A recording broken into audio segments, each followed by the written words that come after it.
और अगर हमने एडवोकेट्स को छोड़ दिया तो क्या सामान्य जनता क्या ये कहेगी कि हम झूठा एफिडेविट फाइल करें तो हमको जेल भेज दिया जाता है? एफिडेविट अगर फर्जी एडवोकेट फाइल करे तो उसको माफ कर दिया जाता है। ये दोहरा चरित्र क्यों? कि जब जो व्यक्ति कहता है कि ये मेरे सिग्नेचर नहीं है, आप कहते हैं कि हम नहीं विड्रॉ करेंगे अपना वकालतनामा, तुमसे जो करते बनता कर लो।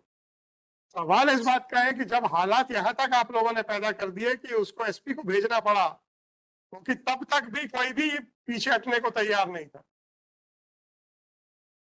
और हैंडराइटिंग एक्सपर्ट की रिपोर्ट आ गई कि वकालतनामा पे दिलीप पांडे साहब के दस्तखत नहीं है।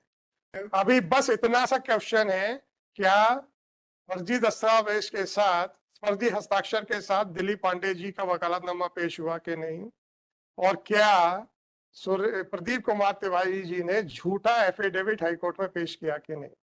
अभी पूरी बहस बस इतने पे रहेगी, इसके अलावा कुछ नहीं होगा। क्योंकि जब इसके अलावा कुछ होगा तो सबसे पहले साहनी मैडम से बहस शुरुआत होगी। राइट? तो सर अब आपने तो सुबह ये कहा था it is an offence, filing of a false affidavit it is an offence. अब क्या किया जाए सर, अब आप लोग ये बताओ।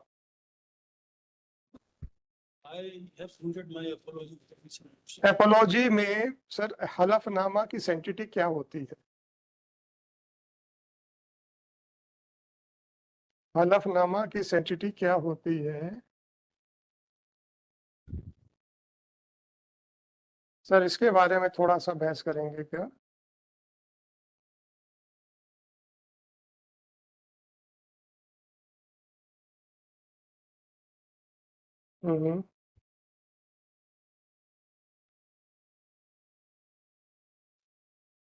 या सुनना, ये ग्वालियर में के.एस. तोमर साहब ने एक बहस की थी कि फर्जी हलफनामा फाइल करने में कोर्ट को स्ट्रिक्ट एक्शन लेना चाहिए। चलो मिल गया मेरे को। श्रीमती कमला शर्मा वर्सेस सुखदेव लाल।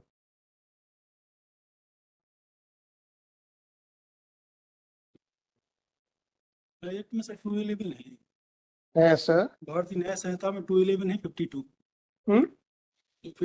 52 आईपीसी आपने कहा सर, वो 211 है नई भारतीय गुड फेथ वाला, good faith. Due care and attention है ना sir. Nothing is considered to be done or believe in good faith if done or believed without due care. आपने कहा उसने जब जिस पे कहा मैंने साइन कर दिए, तो 52 से तो आप कवर नहीं हो पाएंगे, तो गुड फेथ में तो नहीं आता। झूठा हलफनामा के ऊपर हाई कोर्ट ने ग्वालियर बेंच में एक काफी सीरियस आर्गुमेंट्स हुए थे, और ये कहा गया था कि झूठे एफिडेविट्स को टॉलरेट करना उचित नहीं है। काफी एलैबोरेटली आर्ग्यू हुआ था। 18 अप्रैल 2022 को वो डिसाइड हुआ है, और वो सारी चीजों को कंसीडर करके झूठे एफिडेविट जो है उसको क्रिटिसाइज किया गया है। फिर उस केस के तथ्यों को लेकर फिर ऑर्डर हुआ था। तो एफिडेविट क्या होता है वो आपको इस ऑर्डर में मिलेगा। Shrimati Kamala Sharma versus Sukhdev Lal and others, वही चीजें रेफर होंगी। माय लॉर्ड, मेरा एक हम्बल रिक्वेस्ट था। भाई साहब, आप बेटे हैं पाठक साहब के, तो इसलिए मैं आपको उस तरीके से मना नहीं करूंगा, परंतु जब आपके फादर जिनके खिलाफ आरोप लगा है, या तो वो आपको एक लॉयर एंगेज कर रहे हैं तो मुझे कोई प्रॉब्लम नहीं, परंतु ये पीस मिल में अलग अलग इंसान जब आर्ग्यू करेंगे तो प्रॉब्लम हो सकती है। मैं आप लोगों से इतना ही निवेदन कर रहा हूँ कि ये बताइए कि इस इशू को जिसका कि सॉल्यूशन 1 सेकंड में सॉल्व हो जाता, जब दिलीप पांडे जी ने कहा था कि साहब मेरे हस्ताक्षर नहीं है आप हट जाइए, तो हट जाना चाहिए था, ये नहीं चाहना चाहिए था, ये आप लोगों को निर्णय लेना था। परंतु उस चीज को इतना खींचा गया कि स्थिति यहाँ तक आ गई है जहां पे एसपी की रिपोर्ट खिलाफ में है और एफिडेविट झूठा है। ये जवाब से भी स्वीकार कर लिया गया कि बिना पढ़े लिखे हमसे साइन लिए गए। तो अब आप लोग ये बताइए कि क्या करना चाहिए, बस इतने पे बहस करें। अभी मैरिट्स के ऊपर मैं नहीं डिसाइड कर रहा हूँ, मैरिज के ऊपर जो भी होगा संजना साहनी मैडम को सुन के, आप लोगों को सुन के डिसाइड होगा, क्योंकि दिलीप पांडे जी अब आप खुद अपेयर हो रहे हैं, तो उनकी तरफ से हम किसी और को बहस नहीं करने देंगे, पांडे जी से ही बहस होगा। हम अब और नई कंट्रोवर्सी नहीं खड़ा करना चाहते कि पांडे जी ने किसी और को एंगेज किया कि नहीं किया। वो पर्सनली अपेयर हो रहे हैं, उनको सुन लेंगे, आप लोगों को भी सुन लेंगे पांडे जी को छोड़ के। आप इस कंट्रोवर्सी में बताइए कि क्या चाहते हो। सौरभ जी अब आप ही बताओ सर। माय लॉर्ड, ऑल्दो मेरा ये रिक्वेस्ट था कि इसमें मंडे को रख लिया जाए, श्री नृगेन सिंह साहब इसमें अपीयर हो। तो मैं बढ़ा नहीं पाऊंगा। तो सर फिर मेरा हम्बल रिक्वेस्ट है, we may kindly be permit to withdraw the vakalatnama. My humble request. ये अब आप बताइए कि चलिए सर, ये आप लोगों ने फाइंडिंग क्यों ली कि साहब ये फर्जी वकालतनामा पेश हुआ? ये आप लोगों ने फाइंडिंग क्यों, ये आप लोगों ने एफिडेविट्स क्यों झूठे फाइल किए? इसके बारे में भी तो क्या इतनी आसानी से छूट जाएगा? और अगर हमने एडवोकेट्स को छोड़ दिया तो क्या सामान्य जनता क्या ये कहेगी कि हम झूठा एफिडेविट फाइल करें तो हमको जेल भेज दिया जाता है? एफिडेविट तो अगर फर्जी एडवोकेट फाइल करे तो उसको माफ कर दिया जाता है। ये दोहरा चरित्र क्यों? क्या जवाब होगा हमारे पास, ये बता।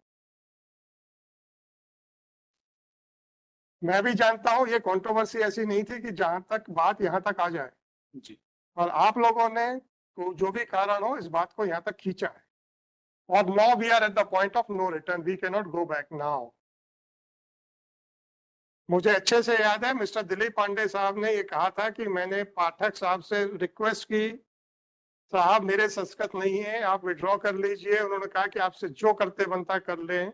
मैंने तो वकालतनामा पेश कर दिया है। मैं दिलीप पांडे जी की उपस्थिति में दोहरा रहा हूं, अगर मैं गलत बोल रहा हूं तो पांडे जी से रिक्वेस्ट है कि वो ठीक कर दें मेरे को। सही है माय लॉर्ड, मैंने इनसे रिक्वेस्ट किया था, इन्होंने कुछ नहीं किया। उसके बाद मैंने इन्होंने पुलिस में शिकायत कहा था, मैंने की आपसे है सर। पांडे जी कुछ कह रहे थे। मैंने माय लॉर्ड, मैंने इनसे दोबारा भी एक बोला था और सारी टाइप थी, तो इन्होंने यही कहा कि आपकी आवाज कट रही है सर, आप माइक को पास में ले आइए, माइक को पास में ले आइए अपने। जी सर। आवाज आ रही है? पांडे जी बताइए।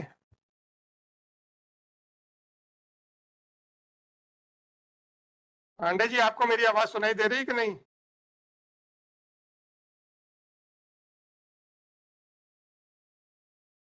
अब आप ये बताइए करना क्या है सर।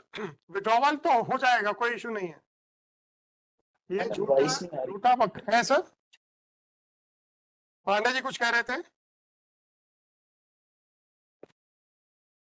दिलीप जी बोलिए ना।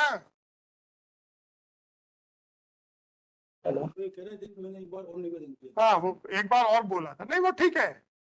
देखिए जब दिलीप पांडे जी का कहना है कि मैंने साइन नहीं किया और एसपी साहब की रिपोर्ट है कि इन्होंने साइन नहीं किया, तो विड्रॉवल करें या ना करें, you can't represent mister Pandey. Issue वो नहीं है। फर्जी वकालतनामा पेश करना और फर्जी हलफनामा पेश करना, these are the questions. Saurabh ji अब आप बताइए कि इसको कैसे रिजॉल्व किया जाए। सर, वकालतनामा तो जो हमने फाइल किया था on the impression of Dharmesh Chaturvedi, because उन्होंने अपने एफिडेविट में भी बोला कि हम करा के लेकर आए थे साइन। सर वो तो आप जा चुके हैं ना, उनका कोई एफिडेविट नहीं है। धर्मेश जी का कोई एफिडेविट नहीं है, वो तो स्वर्ग सिधार चुके हैं। एक्सीडेंट में आप लोगों की तरफ से स्टेटमेंट आया था, है ना? जी। जी। तो सर लास्ट एफिडेविट में उन्होंने अब आप मुझे ये बताइए कि जब जो व्यक्ति कहता है कि ये मेरे सिग्नेचर नहीं है, आप कहते हैं कि हम नहीं विड्रॉ करेंगे अपना वकालतनामा, तुमसे जो करते बनता कर लो। ठीक है, मैं मानता हूं। मैंने पांडे जी से बाहर ये भी बोला था कि आपको यदि लग रहा है तो मैं विड्रॉ कर लेता हूँ। आपकी बात नहीं है। पांडे जी ने जब यह स्टेटमेंट दिया था कि आपके फादर साहब से जब उन्होंने 2 बार कहा, उन्होंने इस तरीके से बोला।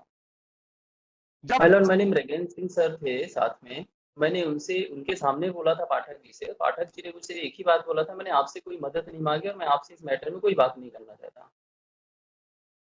सुनाई नहीं दे पा रहा। तो अब आप ये बताइए कि फर्जी वकालतनामा और फर्जी हलफनामा पेश करने पे क्या निर्णय किया जाए, बस इतना पूछ रहा हूँ।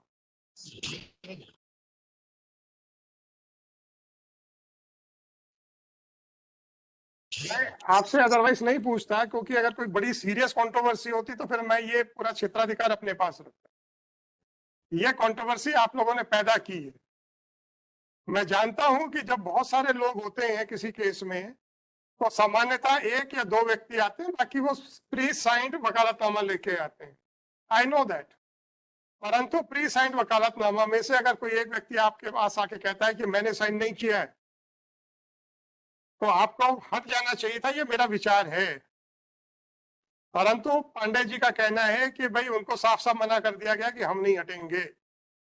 ये आप लोगों का प्रोफेशनल मिसकंडक्ट है कि नहीं, मैं उसके ऊपर बात नहीं करूंगा, राइट, क्योंकि मेरा ज्यूरिसडिक्शन नहीं है, बार काउंसिल का ज्यूरिसडिक्शन। सवाल इस बात का है कि जब हालात यहां तक आप लोगों ने पैदा कर दिए कि उसको एसपी को भेजना पड़ा, क्योंकि तब तक भी कोई भी पीछे हटने को तैयार नहीं था, और हैंडराइटिंग एक्सपर्ट की रिपोर्ट आ गई कि वकालतनामा पे दिलीप पांडे साहब के दस्तखत नहीं है। मजे की बात यह है कि जो रिपोर्ट आ गई थी उसको एंटीसिपेट करते हुए आप लोगों ने 2 हलफनामे पेश कर दी। एक गलती को छुपाने पे एक और गलती की, और उसमें एक चूंकि स्वर्ग सिधार गए हैं इसलिए हम कुछ कर नहीं सकते।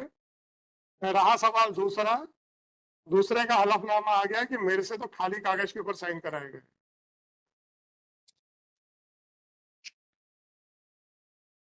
तो प्रदीप तिवारी जी के काउंसिल ने बिल्कुल ईमानदारी से कहा है कि साहब ये मेरा कृत्य जो है वो अपराध की श्रेणी में आता है। मैं ईमानदारी से कहने वाली बात इसलिए कह रहा हूं, जहां पे हमारा डिस्क्रिशन होता है कि क्या अंतिम आदेश किया जाए, फाइंडिंग्स के ऊपर तो मेरा जुरिसडिक्शन है, तब हम इस बात को ध्यान में रखते हैं कि इंसान ने गलती मानी है कि नहीं मानी। तो उनका यह कहना है कि हाँ साहब मेरा कृत्य अपराध की श्रेणी में आता है, शायद उनको कुछ ना कुछ फायदा दे जाएगा ऐसा लगता है।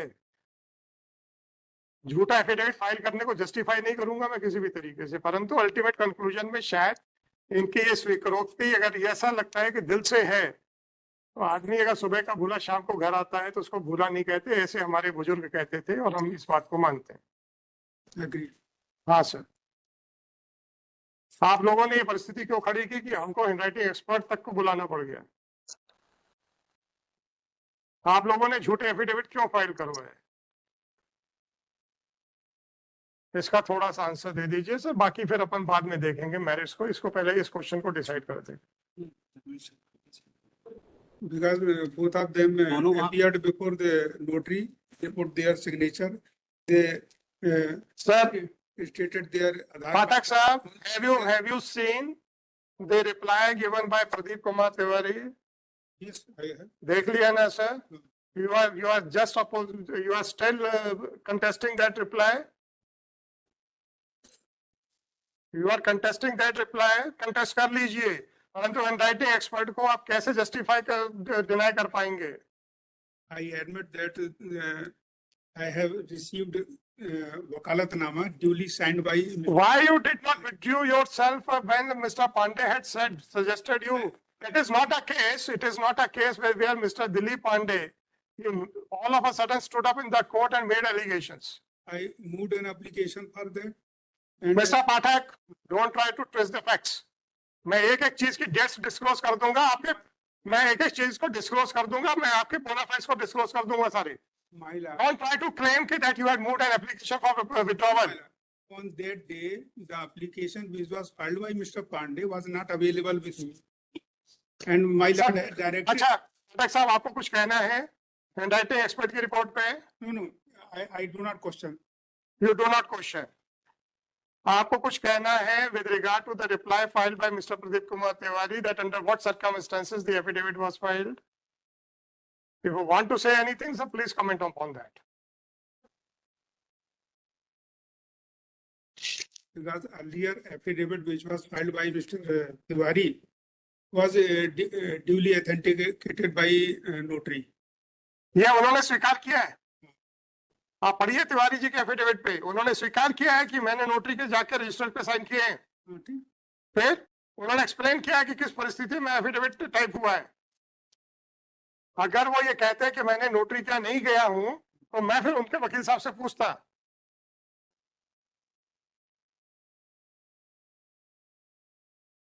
उन्होंने स्वीकार किया है कि मैंने नोटरी के वहां जाकर रजिस्टर में साइन किए हैं, इसका मतलब है। और इनका कहना था कि मैंने खाली केस के ऊपर मेरे से साइन दिए गए, उसके बाद उसमें क्या टाइप करवाया धर्मेश जी ने या जो भी है मुझे नहीं मालूम है, और मेरे से कहा गया कि चलो नोटरी क्या पे हमने वो किए हैं, परंतु ये कहते हैं कि मैं वो उनका एम्प्लॉय था। इन्होंने कहा है कि मैं उनका एम्प्लॉय था, और इसमें धर्मेश जी का मैं एम्प्लॉय था। आपका कुछ कहना है इसके बारे में? नहीं, इसमें मेरा नाम तो कहीं आया नहीं कि मैंने कुछ। सर मैं आपसे जवाब देने का समय दे रहा हूं, फिर मत कहिएगा कि आपने कुछ लिख दिया और मुझे मौका नहीं दिया। And overall, he tendered his unconditional apology. Why you created such a scene, Mr. Pathak? I am really shocked. There are a lot of judgments by Supreme Court that if there is some controversy with regard to the wakalatnama, then fresh wakalatnama can be filed. You drag that issue to this extent, and still you are arguing the matter. No, I am not arguing. Then what? I am stating my part only. I am not arguing. क्या कहना चाहते हैं आप? मैं ये कहना चाहता हूँ कि जो भी हुआ बोनाफाइडली हुआ। कोई बोनाफाइड नहीं है सर, कोई बोनाफाइड नहीं है। उसके बाद आप क्या कहना चाहते हैं ये बताइए। जैसा अभी आपने कहा कि मान लो 8 लोग हैं, 10 लोग हैं, और भाई साहब एक ही साइन करता हो। आप पाठक साहब, आप दिलीप पांडे साहब की इस बात पे क्यों नहीं जवाब दे रहे कि इन्होंने आपको मना किया था, उसके बावजूद भी आपने इनकी बात नहीं मानी। मैं आपसे इतना कह रहा हूं पाठक साहब, ये वकालत मत करिए यहाँ पे अभी फॉर द टाइम बीइंग। आपसे इतना कह रहा हूं, It was you are in a dock, Mr. Pathak, you are in a dock. admittedly it was a mistake on my part. Admittedly. I am not saying anything about filing of the wakalatnama. Admittedly it was a bona fide mistake on my part. मैं आपसे इतना पूछ रहा हूं, जब mister Dilip Pandey ने आपसे कहा था कि मेरे सिग्नेचर्स नहीं है, प्लीज हट जाइए, आपने क्यों मना कर दिया?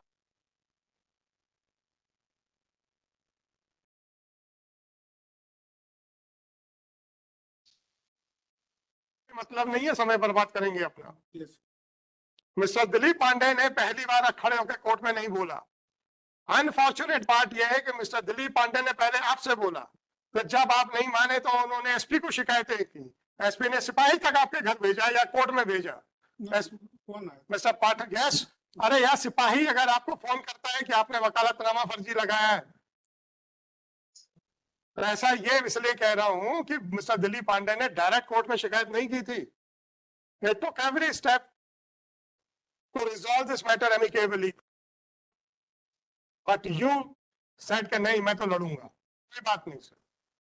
और आज स्थिति ये है कि वकालतनामा पे दिलीप पांडे साहब के सिग्नेचर नहीं है, और जो फर्जी हलफनामा आप लोगों ने लगवाए हैं वो भी बैकआउट कर गया है। तो अब आप बताइए सर, इसको कैसे रिजॉल्व किया जाए, ये मैं आप लोगों से पूछ रहा हूँ। पांडे साहब आप बताओ सर। चलिए सर छोड़िए इस सब चीजों को, हम आपको एमिकस अपॉइंट कर रहे हैं। सुनिए मेरी बात सुन लीजिए। कोई बहुत बड़ी कंट्रोवर्सी होती तो हम ये अपना क्षेत्राधिकार कभी आप लोगों से शेयर नहीं करते, राइट? यहाँ पे मात्र एक वकालतनामा का झगड़ा है। अगर मुकदमे के तथ्यों का झगड़ा होता तो हम आप लोगों से पूछते ही नहीं, हमको जो करना होता हम खुद करते हैं। वकालतनामा का झगड़ा है जो कि एमिकेबली डे 1 पे रिजॉल्व हो सकता था। बिल्कुल हो सकता था, उसी तारीख को हम कह सकते थे और हम विड्रॉ हो जाते और दूसरे वकालतनामा कॉन्टेस्ट की तरह से पेश करते। आप करते या नहीं करते वो अलग विषय अलग विषय है। है। ये तो पांडे साहब को कोर्ट में आके शिकायत करने तक का भी मौका नहीं दिया जाना चाहिए। चलो ठीक है सर, अब आप ये बताइए, कंट्रोवर्सी को इतनी सीरियस नहीं है कि बहुत ज्यादा स्ट्रिक्ट एक्शन लिया जाए? क्षमा के अतिरिक्त हम लोगों के पास कोई मार्ग नहीं, जो हुआ उसके लिए माफी। दिलीप पांडे जी, हेलो, देखिए गलत हलफनामा देना और गलत स्टेटमेंट होना तो इसको तो माफ नहीं किया जा सकता। उसके ऊपर तो जो भी स्ट्रक्चर होगा वो मेरा होगा, उस पर मैं कोई कंसल्ट किसी से नहीं करूंगा जी। अब आपने 2 चीजें सुनी हैं। सुबह भी प्रदीप तिवारी जी के वकील साहब को सुना था, उन्होंने कहा था कि हाँ साहब मेरे पक्षकार का कृत्य, उसने जो भी हलफनामा जैसे भी परिस्थिति में पेश किया हो, वो अपराध की श्रेणी में आता है। जी अभी भी उन्होंने वही चीज कही है। अब कंट्रोवर्सी को ध्यान में रखते हुए कि जहां पे सिर्फ आपके सिग्नेचर हलफ वकालतनामा पे सही है कि नहीं है, अगर कोई जी व्यक्ति अपनी गलती स्वीकार करता है तो उसको एक और मौका सुधरने का, दोबारा गलती करने का नहीं, सुधरने का मौका देना चाहिए कि नहीं देना चाहिए? माय लॉर्ड जैसा सोचें। अरे ग्रीवेंस आपका है ना, आपसे भी तो पूछ सकता हूँ। जी मैडम। क्या जी का क्या मतलब, देना चाहिए कि नहीं देना चाहिए? देना चाहिए। देना चाहिए। अब पाठक साहब के बारे में अब आपका क्या कहना है? माय लॉर्ड उनके लिए भी है कि देखिए, अब जो भी है कटुता है, जो भी है उसको छोड़िए अभी 2 मिनट के लिए। अब जब कोई हेलो। से डायरेक्ट बात कर रही है तो कटुता को बीच में मत लाइए। माय लॉर्ड मेरी कटुता कुछ नहीं है उनसे, बल्कि उनकी वजह से तो मैं सालों से इतना परेशान हुआ हूँ कि मैं बता देखिए, नहीं सकता। तथ्यों के ऊपर जो मुकदमा है उसके तथ्यों जी पे मैं अभी कुछ नहीं सुनूंगा, क्योंकि मैरिज के ऊपर अभी मैंने सुनना शुरू ही नहीं किया है, और आज सुनूंगा भी नहीं, समय हो चुका है। अभी तो इसी मैं कंट्रोवर्सी को आज डिसाइड करना है। तो सारी फाइंडिंग्स तो देखिए प्रदीप तिवारी जी के भी खिलाफ जाएंगी और पाठक साहब के खिलाफ भी जाएंगी, और कंक्लूजन में आपने प्रदीप तिवारी जी की माफी को स्वीकार करने के लिए सहमति दे दी है। पाठक जी के लिए आप क्या कहना चाहते हैं, बस उतना बता दीजिए, कहानी खत्म करें आज की। माय लॉर्ड जैसा हो जैसा। अरे आप तो बताओ। माय लॉर्ड इसमें मैं कुछ नहीं कह पाऊंगा इनके लिए। कुछ नहीं कह पाएंगे।